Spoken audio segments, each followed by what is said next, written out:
Hello,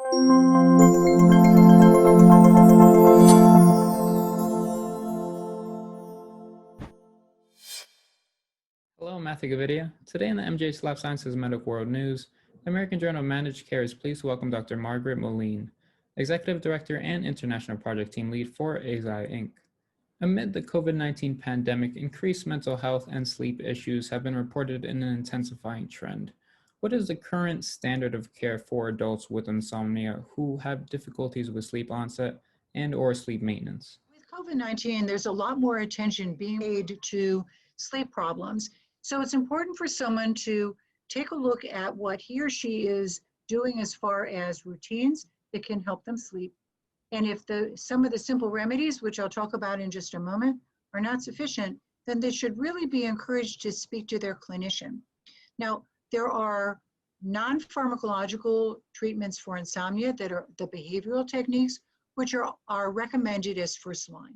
So some of these simple techniques that people should think through include not conducting activities that are alerting right before bed. So this means put your cell phone away, don't necessarily watch television right before you're trying to go to sleep, making sure that the sleeping environment is quiet and comfortable and cool, which can be tricky at this time of year, but the person feels safe, and making it quiet also.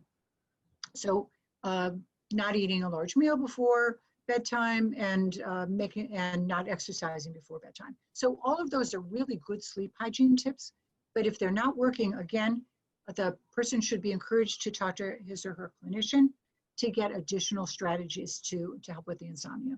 But for patients who need more help, there are a variety of different therapeutic options that are available, and one that we'll be talking about in more detail today, lemborexant, was recently approved by the US FDA for the treatment of adult patients with insomnia.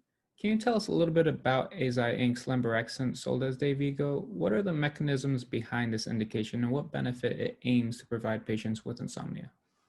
Lemborexant is a dual orexin receptor antagonist.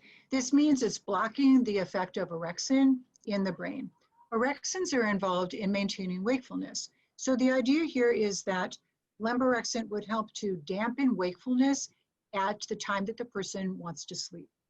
So it's a different class of drugs than some people may be familiar with, and are relatively new as a therapeutic option in the last few years. What further innovations within the field of sleep therapy are Eisai Inc. currently working on or considering?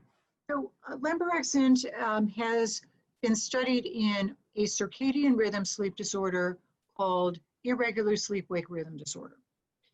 It's not insomnia, because this is a problem that happens to people with dementia where their sleep is fragmented at nighttime and their daytime has many sleep episodes in it.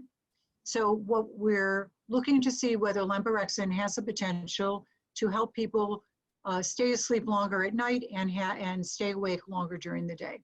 So that's an active area for us at the moment with lemborexant. And lastly, do you have any other concluding thoughts?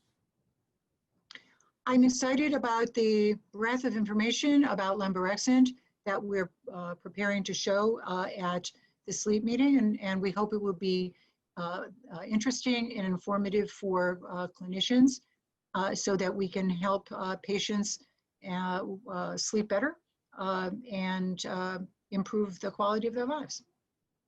To learn more, visit our website at ajmc.com. I'm Matthew Gavidia. Thanks for joining us.